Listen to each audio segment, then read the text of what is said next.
Barbara Walsh's work in journalism has been recognized with many awards, beginning with the Pulitzer Prize for her investigation of the Massachusetts furlough system in 1988, while she was working at the Lawrence, Massachusetts Eagle Tribune. This was the Willie Horton story. In a 2007 speech given at the University of New Hampshire, Walsh said, "The Horton story taught me how much power and responsibility journalists have.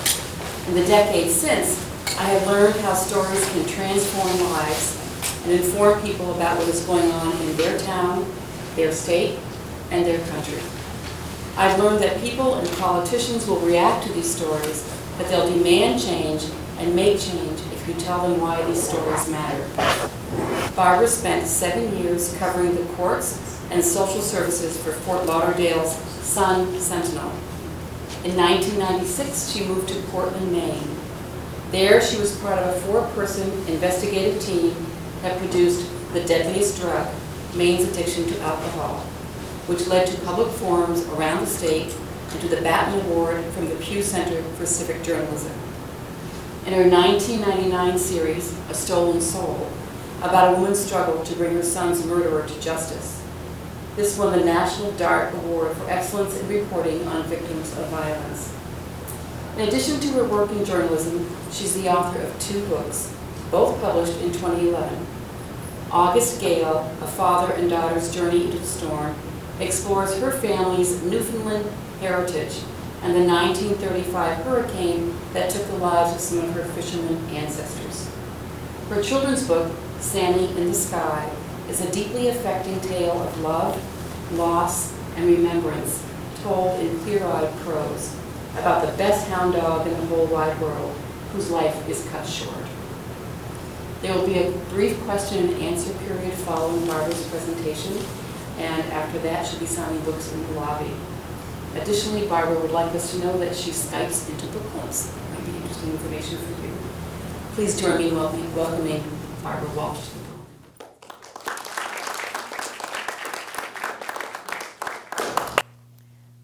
I've been told to stand in front of the rows because the other 2 pictures aren't good for cable TV. Now I'm turning to look and go, that's why I didn't really know what she was talking about. Now I know. Okay, so I'm standing in front of the rows. The rows is better for TV. Well, it's great to be here. My friend Abby and I, who's a wonderful artist, she's came up for the road trip because my family can't, they couldn't make it with me. But I really met some wonderful people here. Marjorie was just out in the lobby, and many of you know Marjorie's pushing bookmarks on you and saying, "Come to here, Barbara." And so I'm just thrilled to be in Burlington. It's an incredible city, and it's strange. Everyone seems to just smile here. People are walking along just smiling. So it's really been a lot of fun getting to know the city. So August Gale began. I was a journalist, as was explained, for many years, and I used to write long stories that were almost like mini books on 7-day series about alcoholism, children living in poverty, teenage suicide, a lot of heavy stuff, but I wrote about it because I felt like people needed to know, people needed to, make change. So after I saw the movie, The Perfect Storm, I just sat in the theater and said, I can do that. I mean, the movie resonated with me because I'm Irish, I'm drawn to the water. And so a few years later, I was sitting with my father in my living room in Maine, and I said, I want to write books. And he said, what kind? And I said, sort of like The Perfect Storm. And he said, you have a story like that in your family. So he starts to tell me about the August Gale. He didn't know much. He had never told anyone the story since his mother had told it to him 40 years earlier. So he tells me about Captain Patty, who was on the book cover, was my dad's uncle. He knew that most of our ancestors from this little fishing village were out in the storm. Many of them had died. Patty may have been lashed to the wheel. He didn't know much more. And then he tells me the other piece about my grandfather, that my grandfather had immigrated to the Boston States, as they called them, and he was sitting on a fishing pier in Brooklyn 4 or 5 days after the gale, and this newspaper is swirling around his feet. And Ambrose is like, eating his lunch, saying, all right, well, I'll pick it up. He reads the headline, 40 Newfoundlanders killed in August Gale, and he knows his, older brother Patty and all his relatives are out in this, and most likely they're all dead. So my dad tells me these 2 stories, and I'm like, wow, that's good book material. And he says, well, maybe we can get in touch with family. And I'm thinking, family? My dad refused to talk about Ambrose my whole life. Until I was 18, I thought Ambrose was dead. My Nana, when I'd say, where's Grandpa? She'd say he's dead. At 18, I learned Ambrose had abandoned my father, my uncle, and Nana, not once, but twice. And Ambrose had another family in California. So on this night, my father's saying, maybe we can get in touch with family. And I was just like, wow. I went to sleep dreaming of giant waves and the grandfather I'd never met. So we start researching, and at the time, I'm working, full-time as a journalist in Portland, Maine. I've got a daughter that's a 1 and a daughter that's 3. So my dad starts researching, and he's, at the time, this was 2000, 2002, 3, he's one of these people, 2 fingers on the computer, and every other word is Jesus Christ because he can't do this, and he's making mistakes. And I said, Dad, Google. He's like, what's Google? And so my uncle in Michigan, 10 years younger, much more savvy on the computer, Googles August Gale, finds a woman in Florida, Jamie Walsh. Jamie emails my father and says, we've always heard about you. I love Marystown, this hometown village in Newfoundland. And all of a sudden, a few weeks later, my dad gets another message. It's from his half-sister, Donelda, in California. And he shares this email with me one night, and I start to read it, and I'm Irish. I'm always, weeping over something. And I start reading this email, and it's from Donnie saying, we have always wanted to meet you and your brother. It's been a wish of ours. We've heard stories. My grandfather used to keep pictures of 2 little boys in his wallet. He had paintings of my father and my uncle in his closet. And when his 4 other sons and 2 daughters would say, Dad, who are those sons? Or boys, he'd say, wouldn't talk about it. They finally learned about them when my uncle showed up in California and knocked on the door and said, I'm your son, Ambrose. So they knew very little about my dad and my uncle. So she writes this email saying, we are so sorry for what our father did. And by that time, my grandfather had been dead. And she said, it's okay if you don't write me back. Just know that you were thought about. And so, I start kind of wiping tears and thinking, no way is my father writing her back. And he says, what the hell? She didn't do anything. So they start emailing. Pretty soon, Kathy's, who's the older sister, is emailing. Pretty soon, they're calling my dad. Pretty soon, my dad says, I have 5 sisters. My father says, I invited Kathy and Donnie to the house in New Hampshire, for 2 weeks. And we're like, what? So all the sisters are on the phone saying, do you hear what Dad did? Like, what is going on? So this story starts to evolve. And my younger sister, Joni, my dad wanted a son. He had 6 daughters, twins at the end. So he kind of learned, I'm done. But the Joni, who's a twin, says, Dad, I want to go to Newfoundland. I want to know about our ancestors. So he says, well, have a nice trip. I'm not going to Newfoundland. I'm not going where my dad is from. I have no interest. But then I said, Dad, we have to research the book. So June 2003, my sister Joni, my dad, and I are on this little plane heading to Newfoundland. And the whole flight, my dad, I'm sitting next to him, he is sighing. I know if he could, he'd turn that plane around. And as I see the rock come into view, and it's called that because it's scraped by glaciers, and it truly is, this monstrous rock and cliffs. I said, Dad, did you ever think you'd be coming to Newfoundland? And he said, not in a million years. So again, I start getting weepy, thinking this is going to be awful. We don't know what we're walking into. That was the most incredible trip because everyone in Marystown, which at the time was about 5,000 people, a lot of them knew who we were. We looked like all the Walshes. They would point us out. They knew why we were there, and they all sort of knew my grandfather. So they'd come up to my dad and say, Ambrose was a great man. And my dad sometimes would bite his lip. Sometimes he would say, he deserted me and my brother and my mother twice. But the other piece of the story is we were running around the town trying to interview. This storm happened in 1935.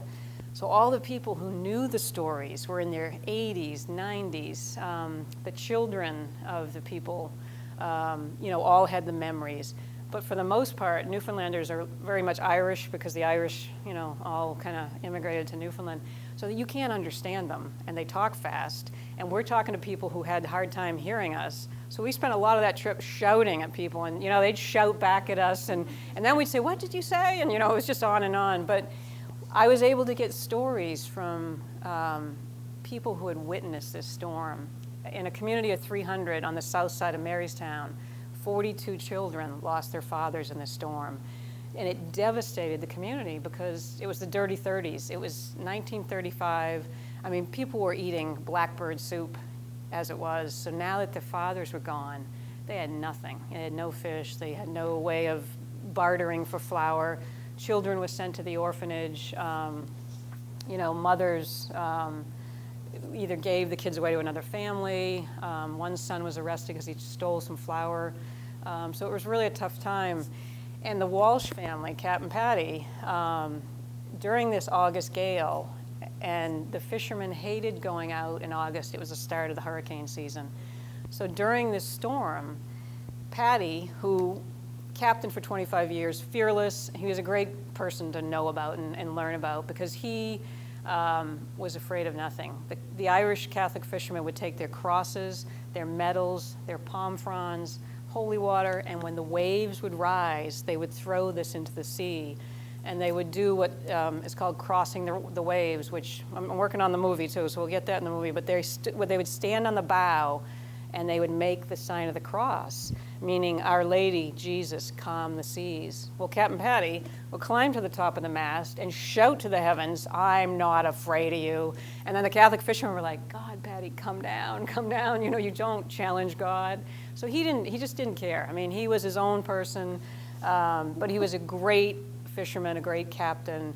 But during this storm, he used to take his sons to sea before school. So he had 12-year-old Frankie, who was terrified of the sea because he used to get sick and just be scared. He had 14-year-old Jerome, who loved to go fish with Patty and loved to go out in the dories. Patty's 21-year-old son, James, was captaining a schooner on his own for the first time.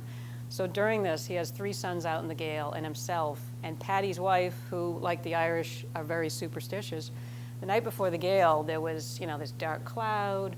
There was like a dervish of wind, threw some dirt at the window as she and Patty were having tea. And like many of the fishermen's wives, they were like, this is not going to be a good journey, don't go. And Patty's like, oh, come on, Lil.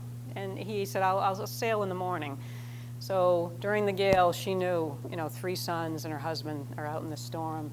But it was, there's just tremendous characters. The priest in the book, Ralph has read it. We won't give too many secrets away about the priest, but Father McGettigan was one of Patty's good friends, Scottish priest. They'd be both drinking the rum. During the garden parties, McGettigan, who used to be a boxer, would take an axe to the rum barrel and take his collar off and start fighting with the men, saying, you want to fight with me? Bring it on.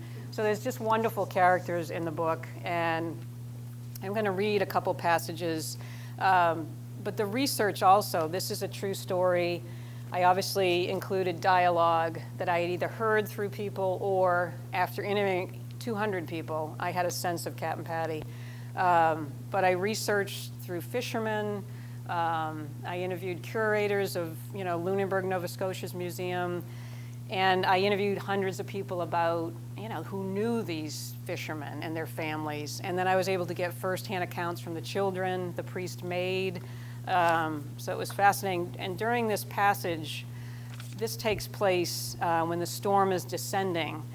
And Tom Reed, who is Patty's second hand, the one, in charge of Patty's off the schooner, Patty and him fought like, dogs on land, because they both were obviously drinking too and fighting. But at sea, Tom Reed respected Patty. Patty was the captain. He didn't mess with him. But at this moment, Reed is left on the schooner with 12-year-old Frankie as the waves are rising to like 20, 40, 60, and 80 feet. And little Frankie is terrified. They used to do what they called was dress to meet God. Frankie had put his Sunday suit on and was clutching a Bible as Tom Reed is like, searching for all the men who are out in dories. And dories are 15-foot rowboats. They're flat bottom. Usually it's 2 men in a dory. They would they'd row 1.5 miles out, set 1,000 line of trawl, sometimes haul 1,000 to 2,000 pounds of cod back to the schooner. And so at the moment this storm is hitting, they're all out to sea, and they're not on the schooner, including Patty. Reed cranked the schooner horn again and again, calling his men home. The haunting bellows beckoned in the dark. Where the hell you at, Patty? Reed whispered. Hundreds of strokes from the Annie Anita. Patty rowed in the dark, his kerosene torch lighting a small patch of the sea. The dory rode up and down on the rolling waves, foam spewed in spindrifts, circling the boat like spirits. The white horses, waves that curled and crested like a horse's mane, pounded the dory's bow. As Patty's dory mate, John Brinton, bailed, the skipper struggled to keep the boat from turning crossways in the sea. The combers were almost as tall as the 15-foot dory, and she rose up with them and crashed into their troughs with a teeth-jarring jolt. Blood trickled from Paddy's hands as he gripped the oars and heaved his chest into every stroke. The skipper knew there was little time left to find Jerome and get back to the schooner. There was little time left for them all. In the distance, Paddy could see a half-dozen vessels racing for shore, their lights blazing on the bow and stern. A schooner hove to the wind, drew closer to Paddy's dory. As the vessel sailed within shouting distance, the captain hollowed over the rail, offering to hoist Paddy and his dory on board. Paddy recognized the skipper, a fisherman from Trepassey. "Paddy, you've got to get in," the captain shouted. "There's a divil coming." "I know," Paddy bellowed. "We'd be gone in now, boy, but we've got a stray dory." The Trepassey skipper nodded, bid the Marystown captain good luck and God's blessing, before pointing his schooner toward shore. Paddy pulled harder on the oars, his eyes blinded by the rain that lashed from a sky black as coal. Waves crested and broke, one after another, slamming the dory onto her sides. Paddy cursed the wind, the waves, and the gale that threatened to kill them all. He turned to the heavens and shouted, "Take me, you son of a bitch, just spare me, boys." The captain's mind raced, wild with worry. He imagined Jerome, terrified in a dory that pitched and rolled. The lad would be weeping, crying for the comfort of his mother and a warm bed at home. "Jesus, Jerome, don't fret, lad. The doryman will get you back to the schooner. We'll get out of this then. We'll pull the anchor and sail into Trepassey. You'll be okay, boy. Hang on to the gunwales. Don't let the seas wash you overboard. Hold fast. You'll be home at your mother's side soon." Paddy hoped the doryman who took Jerome out had taken notice of the changes in the tide early. If they'd pulled their trawl at the first hint of the gale, they'd still have a chance to get on board the Annie Anita. Reed would be looking out for them. He'd keep the foghorn blowing, the lights bright. He'd keep the schooner steady and Frankie comforted until they returned. And James, was he keeping Mary Bernice hove into the wind? Was he at the helm? Head out to sea, James. Get away from the sunkers and the shoal water, son. The waves there will rise from the bottom of the sea and pound the vessel to bits with the force of a freight train. Lash yourself to the wheel when the gale hits. When it gets dirty and dark, you won't be able to stand in the fearsome wind. And then the waves will come, one after another. Combers that look like mountains. Keep her steady. Take the waves as best you can. Don't let them hit you broadside. The vessel she'll never right herself with the blow that'll strike her. Ride with the storm, James. Keep your wits about her and ride her out. You're a captain now, son. Bring your crew home. I'll see you on Marystown shores. We'll have plenty of yarns to share about your first August Gale, me boy. You'll be telling stories until your grandchildren tumble beneath your feet. So I won't tell you how that ends, but obviously in that scene I wasn't there with Paddy. But through my reporting, my third time to Marystown, finally people are getting what I'm looking for. The daughter of John Brinton, the fellow that was in the dory with Paddy in that scene, I kept saying, "Why wasn't Paddy on the schooner?" She's like, "Oh, I know why." And I'm like, I was ready to throttle her. She said, "Oh, the Trepassey skipper saw them. They were out looking for a stray dory." And do I know 90% sure that it was Jerome, his son? No, but Paddy would not get back on that schooner until he found his son. So I feel like that's why Paddy was out there. He was searching for his 14-year-old son, Jerome. I mean, there's just no way he's going to go back to the schooner without him. And at that moment, he knows Frankie's on board, and his other son, James, is about 50 miles behind him in a schooner that James is his first time as a captain. So, I mean, I knew Paddy would be wild with rage, worry, and so much sadness because he knows what's coming down, and he's never seen a storm like this. So the other piece of the book is that it alternates in time. It goes from the 1935 storm to my family. So it kind of alternates learning about the storm and kind of recreating it, and then my grandfather who abandoned my dad. And this was the hardest thing I've ever done in my writing career, because for 9 years, while I part-time kind of researched and wrote the book, I worried about what my father was going to think, because I was writing about his childhood in a very painful time. And so I said to my dad, you can read the Newfoundland chapters, but not the Ambrose chapters, because I would never finish the book if he read them while I was writing. You know, and he said, it's okay, I trust you. And I was just like, oh my God, I'm a journalist. You know, I'm going to write the truth, and it's going to be hard. And so a year ago, March 2011, when I sent him the draft with all the chapters, I called my sister and I said, call him up, see how he's doing. You know, I was just picturing him reading the book, and I was just worried. So she said, he's fine, he's halfway through, he loves it. And I was like, oh my God. So it was just huge relief. And my dad now, who is 77, he was born the year of the storm, he is selling this book to, he hands out my bookmarkers, which I have here. He hands those out at pizza joints, golf courses, farm stands. He just had emergency surgery, and I have to blog about this. He went in to have hernia removed, and my two sisters went in with them, and they knew. He said, bring bookmarkers. He's waiting. This is a true story. He is waiting in the ER, and as any nurse or anybody went by, he'd shout, are you a reader? You know, and my sisters are like, Dad, stop it, you know. The nurses in the surgery prep. And he's now got me Skyping into a book club for them.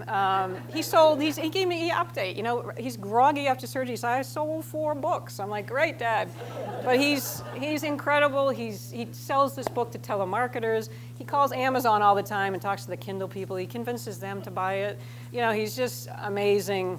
And it's so ironic because I was terrified of how he was going to feel about this book. And he's just so proud of it. But the other difficult piece, you know, and I'll read another passage, and hopefully I want to squeeze in as many questions as we can, because that's my favorite part, is hearing your questions. And I will personalize these. Are great father-daughter gift books. Men and women love it, and it's got 60 5-star reviews on Amazon and various genders, which is really nice. And I am working on the movie. Russell Crowe is my first pick for Patty. I'm trying to put the movie out there because, as I said to Abby, as an author, you work like a dog, and you make about 3 cents a book. So we need that movie, so you can all be in it. We can have you a fishwife. We can have you out we'll put Ralph in a dory. We'll all get you in there.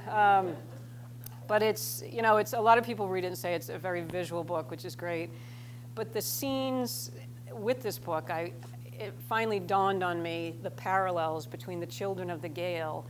They lost their fathers to this horrible storm, and my father lost his dad to bad choices. And so I started looking at these parallels. The women who lost their men, they always thought they'd come back, and there's many ghosts in this book, as the Irish often see.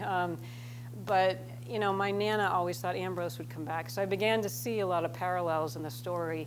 And in this chapter that I'll read a passage about, this is with one of the young sons who lost his father during the gale. And this is kind of comical, too, because it's one where we did a lot of shouting in this interview. Winding past the cluster of houses along Reed Hill, we look for the home of Michael Farrell, whose father crewed for James Walsh on the Mary Bernice. A short distance from Patty's home, we spot the small white house that sits along the bay. A bachelor who lives alone, Farrell has been waiting for our arrival. A thin, dark-haired man, he welcomes us from the doorstep. God bless ye, come in, he hollers. Cats, nearly a dozen of them, roam the yard. A few scurry inside the house. Not fond of felines, Joni heads back to the car, explaining that she will pick us up later. My father and I follow Farrell inside, where he pulls out kitchen chairs for us. In the dimly lit room, Farrell begins to talk. The words tumble from his mouth quickly. He is excited to share his stories, but his Newfoundland accent is thick, almost incomprehensible. I glance at my father's eyes, and I know he is thinking, oh, brother. Still, Farrell has something to say, and we want to understand him.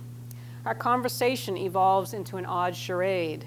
Farrell speaks a few sentences, and my father and I try to select words that we recognize and repeat them back. This goes on for 10 minutes before we figure out that Farrell was a year old at the time of the storm.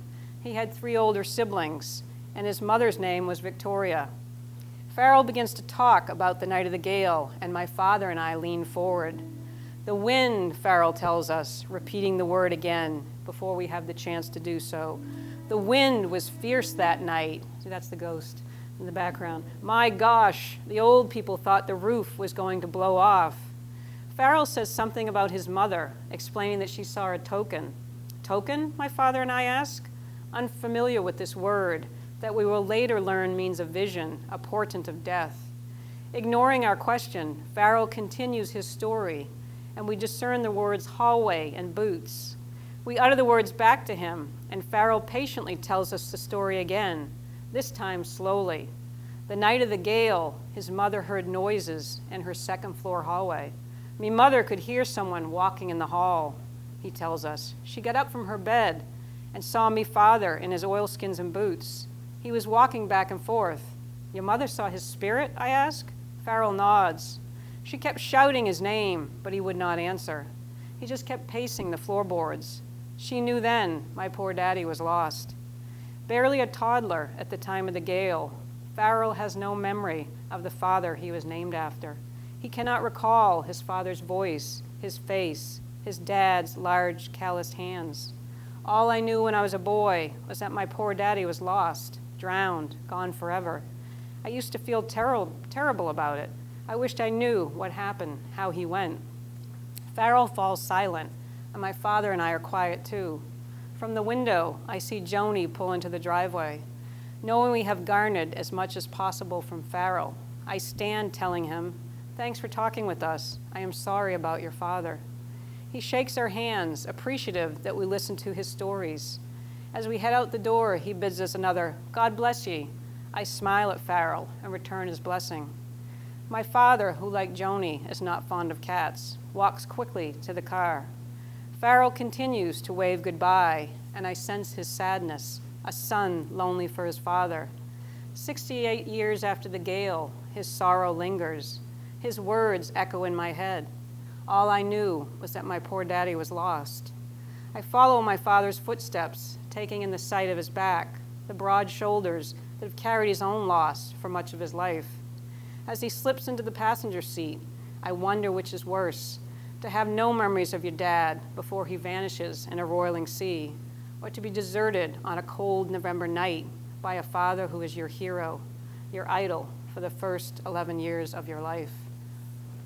So there's a lot of those, normally, and this is talk 80 or something, but I used to sob when I'd read this, Now I can get by with just a little bit of weeping, but, so the story really paralleled a lot the loss of those two, families in Newfoundland and my dad's family. And since the book has come out, it's been incredible because the Newfoundland, I was there last October in Canada, and, the people in Marystown would just cry as they read this book because they're all related to the characters. And my Ambrose's family in California, now his sons who wanted nothing to do with talking to me about this book, they both wanted to talk to me and said, your book helped us understand our father. So it's, and one of them came to visit again, my family home this past July. So it's really been an incredible response to the book. And I tell families, whether the things that happen in your family are good or bad, they're still your family, and it's okay to write about it. It's okay to ask questions.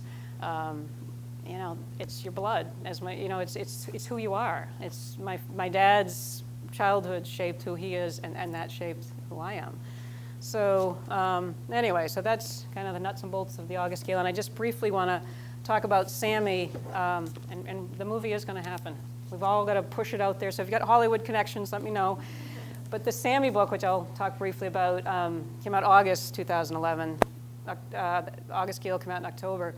But this also is a true story based on the death of our dog, Sammy, told through my daughter's eyes. And being a journalist, when Sammy got sick, I started writing notes because my daughter, Emma, who was 5 at the time, she used to dress Sammy up. Sammy used to be her little playmate. They'd play school and hospital, and when we learned, Sammy used to think he was, one of the 3 kids popping bubbles. When we learned Sammy had cancer, Emma just was like, well, what's that mean? What do you mean he's going to die? She couldn't figure any of this out. So I started taking notes. Sammy soon couldn't get off the floor. We talked about putting him to sleep, and Emma was like, "Will he wake up?" And so, he did die, and he was taken out this one evening, and Emma just couldn't understand why he couldn't come back. She would forget, and she just was beyond sad. And Nora, who was 3 at the time, she's my little Irish banshee and loves me saying that. She thought Sammy was being bad, so she would point to the sky and say, "Sammy, you come down here," and then she would say things like, maybe if Daddy gets a really tall ladder, he can go get Sammy.